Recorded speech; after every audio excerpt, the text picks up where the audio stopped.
want to do is apply it on the areas of the face that's where light naturally hits. So that's on high on the cheekbones. Okay. Yes. My favorite. Yes. Makes So, you look dewy. as compared to applying contouring products on the hollows of the cheeks, you apply the strobing products high on the cheekbones to highlight and make the cheeks appear more prominent and move the cheeks forward. Nice. How about you, Sarah? I mean, professionally, do you wear makeup all the time? Wait, look at the mic. I use it almost every day. For so, siguro for your line of work talaga, it's really required. So, do you also wear like makeup that's waterproof? Yeah, like I do mascara, eyelash mascara, and then the eyeliner.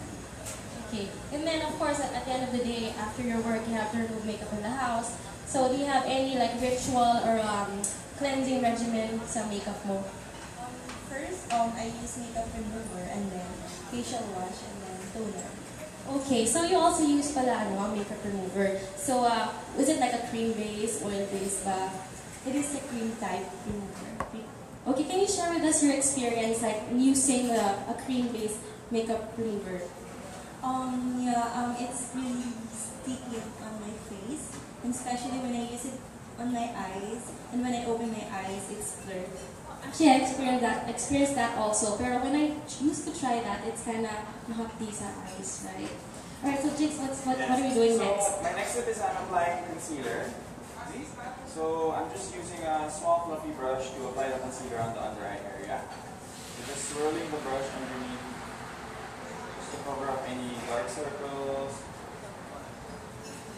And then I'm just gonna blend it out with my ring finger. Because the ring finger has the lightest pressure, so it's gentler on the skin if you apply the concealer with your ring finger. Just tapping the concealer, not rubbing the concealer onto the skin, so that you're just depositing the product onto the under eye area. So I'm just applying that again on the other side, just doing the same thing. Swirling the brush and then blending it with my finger. Just tapping and making sure I get as close to the lash line as possible. Alright, so she has pretty good skin. So I'm just applying a little bit on the corners of the nose just to cover up any redness. Otherwise, perhaps you're good. And I'm using just this blending sponge, the pointed side of the blending sponge, just to blend the concealer. So women also ask me whether they should use concealer or foundation. Concealer before foundation or after foundation. Yes. It's really up to you. It's just a matter of blending the concealer onto the foundation after you use your concealer. Right. So if you have a blemish too and you have applied your foundation, it's still visible, you can actually apply the concealer on top of the foundation. Okay. I learned something new. I was also wondering like ano yung uunahin, concealer or foundation. So depends. Makeup is fun, so you can. I mean, there are really no rules when it comes to makeup. I see a lot of familiar faces here. So the next step is foundation. So I'm just applying a liquid foundation. Sorry. This is Nicole, by the way, my apprentice. She's helping me out today. So I'm applying the foundation with this fluffy brush. So I really like using fluffy synthetic brushes to apply foundation. Why? Because I like the foundation to be buffed onto the skin. Flat brushes are okay too, but it has a tendency to go on thick, so I like using these types of brushes to apply foundation. Because it instantly blends the foundation onto the skin. As you can see, it's very smooth. Yes, it's so dewy. So nice. So this is a nice mineral foundation, so I'm just applying it all over the cheek area and kind of blending it onto where we applied the concealer. And then following it on with the same blending sponge. So I'm just blending that in, making sure we don't have any streaks and absorbing any of the excess foundation. So doing the same on the other side. Again, I'm applying this layer of foundation over skin, blending that where we apply the concealer on the corners of the nose. Alright, so again blending it with a sponge. If you guys have any questions, feel free to ask me when I'm doing the this can be as very interactive as possible. So next time, usually I apply the foundation on the cheeks first and then I move on to the T-zone.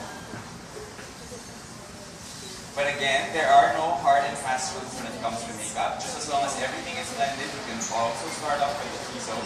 This is just a matter of preference for me. So again, I'm blending that with the sponge. So as you can see, concealer and then foundation. And then the rest of the product I'm applying onto the forehead. That's also foundation. Yes, this is the foundation. So making sure you blend it along the hairline as well. Again, going over it with the sponge, just blending everything together. And then the rest of whatever product left you have on the sponge, you can use to blend the foundation onto the neck. Okay. I'm just making sure everything is nice and blended. So again, the pointed part of the sponge you can use on the small crevices, corners that are hard to reach, like under the eye area or on the corners of the nose. This is why your sponges are shaped this way. Even the wedge sponges you can use on the corners of the nose, that's why they're shaped that way. Alright, so we're going to set this now with some loose powder. So I'm using loose powder because as you can see the foundation is very moist and dewy. But since we have humid tropical weather here in the Philippines, I'm still setting it with a little bit of powder. But what I like to do is to apply the powder. So I'm applying on the T-zone first. So this is actually a very modern way of doing makeup. Is after you apply the powders to go over it with the same sponge so that it's not super matte. Nice. So if you a lot of the photography and videography nowadays are HD. So if studying HD makeup, it's really a balance of making sure it's not too matte and not too moist. Because if it's on HD cameras, if it's too dewy, it can look oily. But if it's too matte, it can look like you applied a lot of powder. Because we've seen all those red carpet moments where, you know, those women have a lot of HD powder on their faces and it's really not a good look, right? So I'm just applying powder, as you can see, and then going over it again with a sponge so that the sponge also absorbs the excess powder. As you can see, it's not matte. Because makeup nowadays, it has to look like real skin. You don't want to look like you painted on your foundation.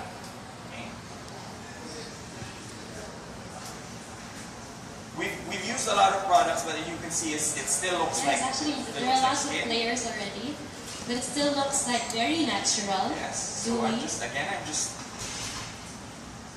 adding powder, and as you can see, the area where we applied the stroke cream, it still has a little bit of highlights because you can still see the stroke cream from underneath the foundation.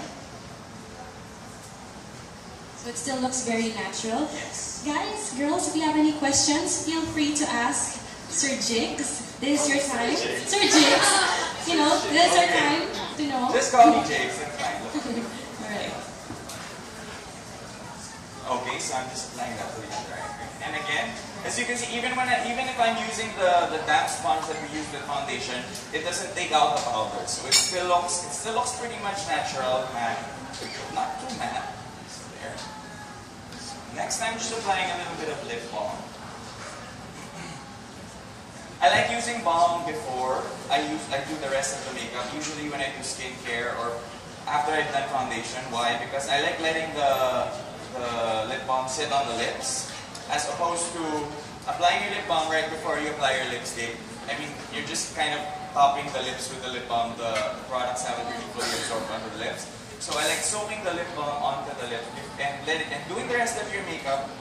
And then when you're ready for your lipstick, just blot out the lip balm. That way, you really moisturize your lips while you're doing the rest of it.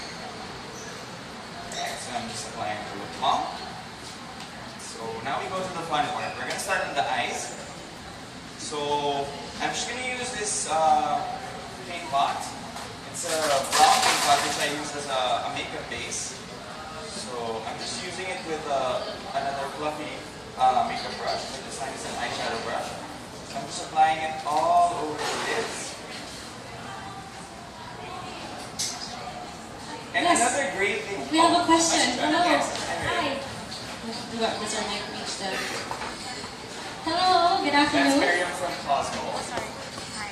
Hi, Jigs, I have a question for you in regards to how you apply eyeshadow. For different for different eye shapes, how would you do it? How would you apply the shadow for like a big eye Okay. and a small eye? That's a very good question. Okay. Thank you for your question. If your lids are a little bit more prominent, so let's say your eyelids they have a tendency to pop out, you want to use shades that are darker and more matte. So this is another, makeup is all about highlighting and contouring, right? So same with eyeshadow, same with the other facets of makeup. If you have a fuller lip, you want to avoid gloss, you want to avoid anything that's lighter because it's going to make your lips pop. So if your eyes are a little bit bigger and you want to make them less pronounced, you want to use dark shades and matte shades. Because if you use shimmer, it's going to make it look popped out more. If you have smaller eyes, what you want to do is to highlight the lids with a lighter shade of eyeshadow and maybe a little bit of shimmer. Maybe contour on the crease. That way, the lighter shade would make the lids more pronounced. And you have a lot of different ways to do that, but basically it's also a lot about color theory and highlighting and contouring. So on her, since she does have more, she has pretty big eyelids. So I'm using a darker shade because she even when her eyes are open, you can still see the shadow. Because most Asians also they have hooded eyelids, so sometimes when you put eyeshadow, you can't really see it. In that regard, I suggest using more eyeliner to open up the eyes more than eyeshadow. Thank you so much for your question. All right. How about Thanks, for chinitas pala, I want to ask, how about like for chinky eye? Yes, for chinitas, usually I really concentrate on using eyeliner. Good. And I like also using nude or white eyeliner on the waterline. Okay. Because it opens up the eyes. That's usually what I do. And concentrating more, instead of using a lot of shadow, is really practicing your eyeliner technique when you're cheating. All right. Thank you. Thank you for your question. So I'm just applying this all over her lids. So what an eye makeup base does is it preps the eyelids and makes the eyeshadow adhere better to the skin. Applying that all over.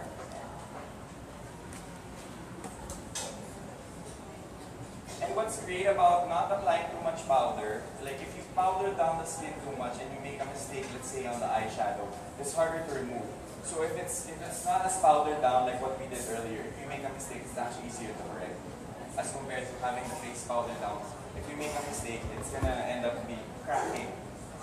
So it's lalo na if you're doing a smoky eye, it makes it easy. So alright, so next time I'm using a flat eyeshadow brush to apply the eyeshadow all over. So if you notice, this is a fluffy brush because if you use a fluffy brush, the application is more diffuse. So the fluffier the brush, the more diffuse the application is. When you use a flat brush and you apply it like you're painting, it goes on thicker. So if you want the pigmentation to be more intense, use a flat brush. So I'm using that since we're doing a smoky eye. So I'm using just a dark brown.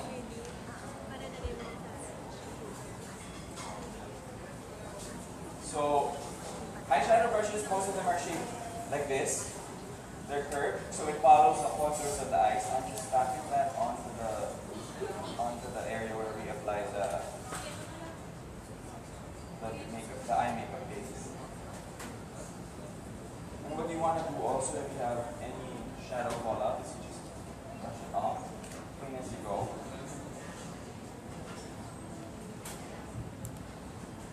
So I'm just applying the eyeshadow all over the lids. So take notes. So remember, if you want a more like dense eyeshadow, you can use, what type of brush is that again? It's a flat eyeshadow brush. brush. Flat eyeshadow Yeah, brush. so if you want something that's more diffused, you can use something that's a little bit more fluffy. For lighter Actually, shades. you can also use this on the crease. Okay. Alright. Thank you for that. So I'm just going to blend out the eyeshadow, the edges with a smaller eyeshadow brush. Just blending out the edges.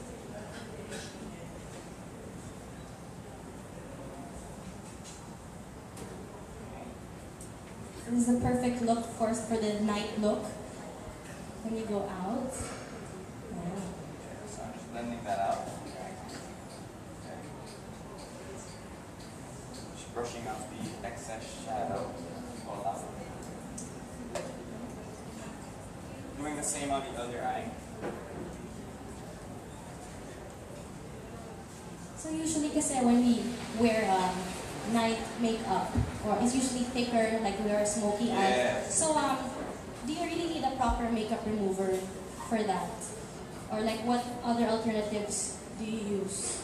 I know some women, they opt to use facial cleansers Yes. as compared to makeup removers. I don't really recommend that because makeup removers, they really take out everything. Because even if you use a face wash, it might seem that your face is clean, but actually there's still a lot of pigments and a lot of creams. I mean, as you can see, it's a lot of layers that are applied on the skin. And it's not going to easily be taken off by just using a facial cleanser. So really using a proper makeup remover is very important.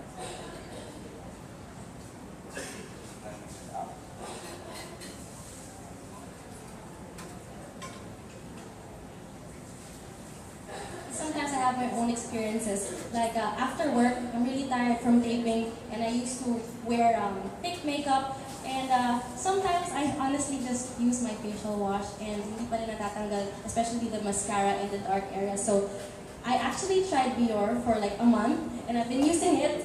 And I'm gonna show you later how it's done. It's so simple, and you don't have to really like rub really hard or swipe, because it's just have like a relaxing feel when you put it on. It's just a gentle massage that you'll do, and you can see the Biore product combined with the makeup, and then just wash it off with water, and it's done. Tanggal na siya. And also, if you just use facial wash, Yeah. and not taking off the rest of your makeup, it can lead to clogged pores. Yes. So you can have It's buildup. breakouts, diba? So Correct. any buildup can actually cause more skin problems. So it's Correct. better to use a proper makeup remover. So next, I'm just applying a little bit of shadow on the face area. So I'm just using a fluffy brush now, just to kind of blend that onto the brow bone. So again, if you want it a little to be, if you want the application to be more blended and diffused, you use a fluffy brush. So now, as you can see, there are no hard lines. Blending that out. Using the same blender to blend the edges also. Same fall out. That's really important with eyeshadow also. It has to be blended na everything. Like if you're Okay, using thank you so much. three colors or two colors, you just have to make sure that the gradation is nice. I mean, it blends seamlessly onto the skin, and like there are no demarcation lines when it comes to eyeshadow. So I'm just blending that out, making sure it's symmetric because we do not have a mirror. Correct. There you go.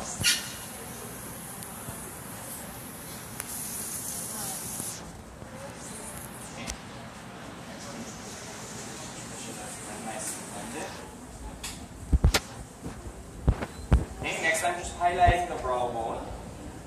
So I'm using something with a little bit more shimmer to add highlights to the brow bone. So what this does is it brings the brow bones forward to make the eyes look more decent. If you have bigger eyes, is it also okay to put the highlight in that area? If you have bigger eyes, you might want to use something that's more matte. Okay. I like using matte in that regard so that it's not as pronounced as so the eyes actually look smaller. But I like using a highlight product also still on the brow bone, but something in matte, just so that the shadows are nice and blended. We'll try that.